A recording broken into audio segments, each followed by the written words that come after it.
graslon, ar ddydd Gwyl Dewi, helpa ni fod yn llawen mewn gobaith, yn gadarn yn y ffydd, ac yn ffyddlon yn y pethau bychain. Boed i'n bywydau fel cennin Pedr y Gwanwyn, ddwynt ystiolaeth dawel i ddoleini di.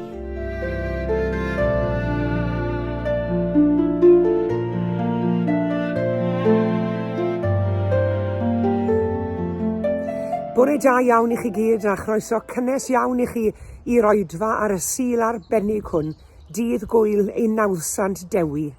Diolch yn fawr iawn i chi gyd am eich cwmni. Gobeithio gewch chi fendith o gyd addoli yn ei bore yma. Croeso cynnes iawn.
Darlleniad o Salm 33 adnodau 1 i 12.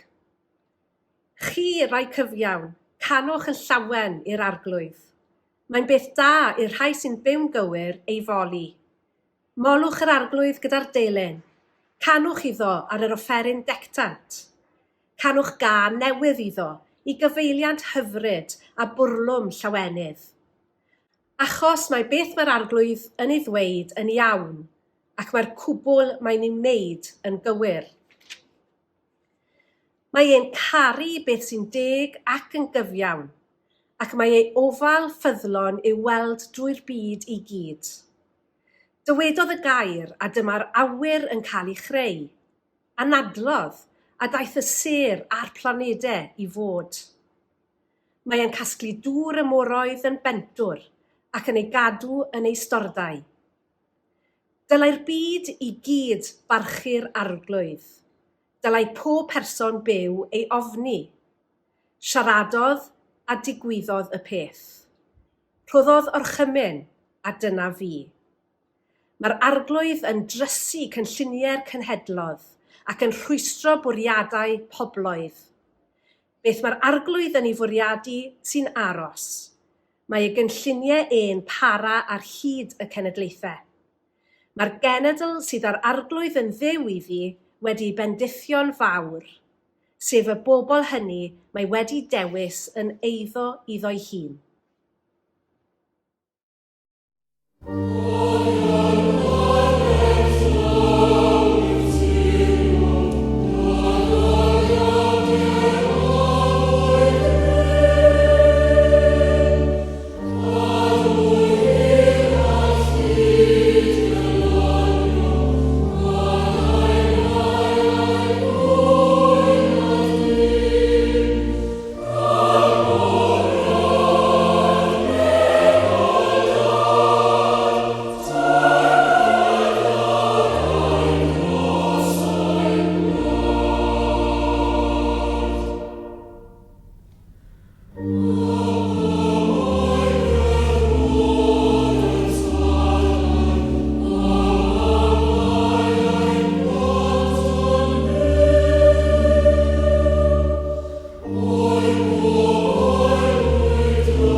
Heddi ar Fawrth y cyntaf, fe gofiwn ni am Ddewi, nawdd Sant Cymru. Dyn nad yw'n cael ei gofio am gyfoeth na grym, nac am gyflawniadau mawreddog yng ngolwg y byd, ond am ffyddlondeb, symlrwydd a sancteiddrwydd. Ac fel y gwyddon ni gyd, i eiriau olaf wrth i ddilynwyr oedd geiriau syml ond dwys. Byddwch lawen, cadwch y ffydd, gwnewch y pethau bychain. Geiriau sydd yn dal i siarad â ni heddi. Bu Dewi Sant yn byw mewn cyfnod anodd iawn. Doedd y 6ed ganrif doedd e ddim yn gyfnod hawdd o gwbl. Oedd ansicrwydd gwleidyddol a chaledu yn rhan o fywyd bob dydd. Eto uneges oedd llawenydd. Nid hapusrwydd arwynebol yw llawenydd Cristnogol. Dyw e ddim yn golygu esgus bod bywyd yn hawdd. Mae'n hyder dwfn fod Duw yn bresennol gyda ni, ar ein heilwydydd, yn ein gwaith, yn ein gofidiau ac yn ein gobeithion. Wrth i ni weld Cennin Pedr yn blodeuo ar arwyddion cyntaf o'r Gwanwyn. Gadewch i ni gofio fod Duw yn dod â bywyd newydd allan o dir oer. Gall llawenydd dyfu hyd yn oed ar ôl y gaeaf.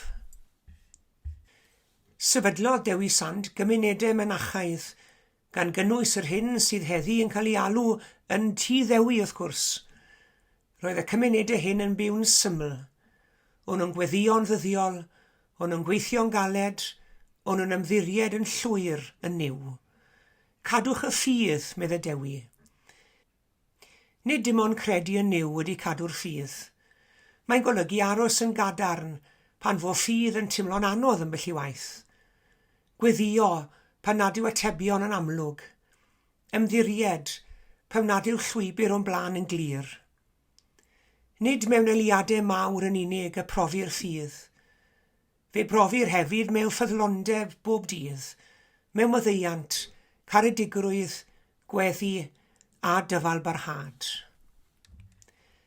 Falle taw'r neges fwyaf adnabyddus gan Dewi Sant yw hon, gwnewch y pethau bychain.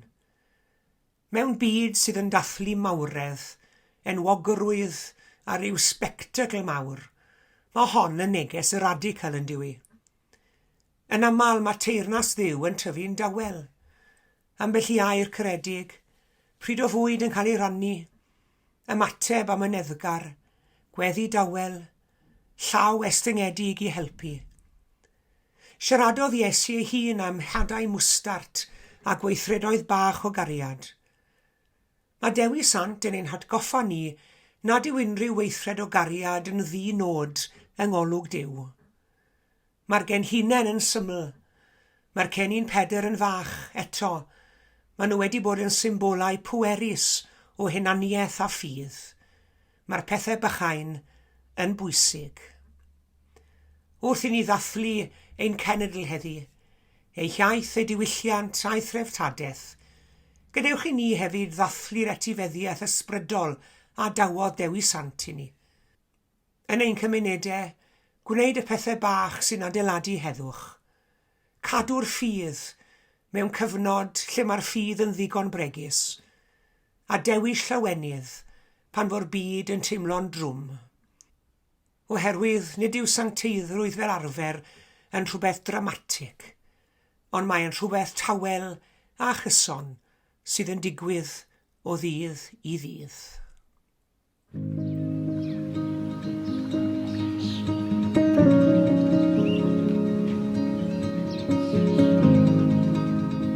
Ystyriwch eich pethau bychain chi, y pethau bach a gariwch yn gwmni ym mhoced gydd eich calonnau bob dydd, yn gwmws fel pecyn mint neu hancesu. Tynwch nhw mas a'i dangos i'r golau, gosodwch nhw ar y bwrdd o'ch blaenau, i dala ar gledr eich llaw, a'i troi gan graffu, syllu, sylwi. A chofiwch, mae'r pethau bychain hyn sy'n rhoi blas i'ch byw, yn union fel gronynau halen. Y pethau bychain hyn daw a lliw i'ch byd, daw ag ystyr mwy i bethau o hyd. Pa bethau bychain dynwch chi o'ch poced heddi, gwedwch? Gwen dieithrin ar stryd brysur mewn dinas sy'n siŵr o lonni diwrnod diflas. Adar yn rhannu can, heb warafyn rhin dôn na nodyn o fore gwyn tan blig y dydd yn blet liw nos wedyn. Dail y coed yn newid ei lliwiau'n bert, gyda thro ffasiynol bob tymor, mor hawdd a newid sgert. Torri syched dros baned o de ac iro sgwrs i helpu roi'r byd yn ei le. Y pethau bychain hyn yw'r brodwaith, y pwytho sy'n gwneud bob dim yn brydferth, sdim dwywaith. Y pethau bychain fel darnau gwydyr ein bywyd a lathrwyd yn llachar a llefn gan fynd a dod y môr a'i donau llwyd. Pethau pwysig yw'r pethau bychain, does dim dwy. A mae'r pethau hyn sy'n creu y rhywbeth mwy.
Gweddiwn.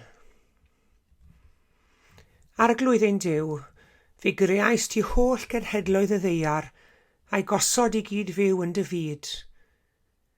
Gwneithos ni gyd o un gwead, ac o fewn undod y teulu dynol, fe drefnes di amrywiaeth hiliau, a ieithoedd a chenhedloedd, a'i galw i fod yn blant i ti, ac yn frodyr a chwiorydd i'w gilydd. Wrth i ni ddathlu ein lle o fewn y ddynoliaeth amrywiol hon, fe rhawn ni ddiolch i ti heddi am greu Cymru, am ei hanes a'i chymeriad, ac am bopeth da sy'n perthyn iddi. Diolch i ti am ei thir, am brydferthwch y wlad a roddais ti ni. Cadw ni rhag difwyno'n hymgylchfyd, ond i warchod y darn hwn o'r ddeiar. Diolch i ti am ei iaith, ohoni llifar trysorau ein llen a'n tystiolaeth Gristnogol.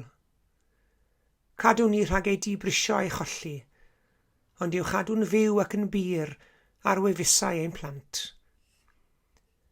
Diolch i ti am ei hanes, am bob dylanwad da luniodd ei chymeriad, ac am bob ymdrech ac aberth a'i cadwodd yn fyw.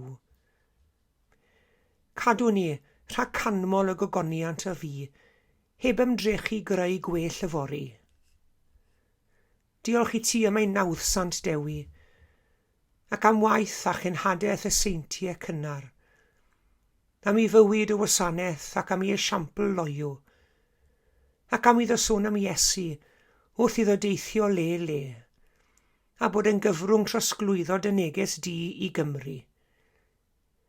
Cadw ni'n ffyddlon Iesu Grist, ac yn dystion iddo'n ein hoes a'n cenhadaeth ninne. Rhag pob brad, nefol dad, teina dadain dros ein gwlad. Gwrando'n gweddi, yn enw Iesu Grist. Un o'n nawr i weddio gweddi'r arglwydd. Ein tad yr hwnnwyt yn y nefoedd, sancteiddi'r denw, deled y deyrnas, gwneler dy ewyllus, megis yn y nef, felly ar y ddeiar hefyd. Dero i ni heddiw ein bara beunyddiol, a madda i ni ein dyledion, fel y myddeiw ninnau un dyledwyr, ac nac arwai ni brofedigaeth, eithir gwared ni rhag drwg, canis eiddo ti o'r deyrnas, a'r nerth, a'r gogoniant, yn oes oesoedd. Amen.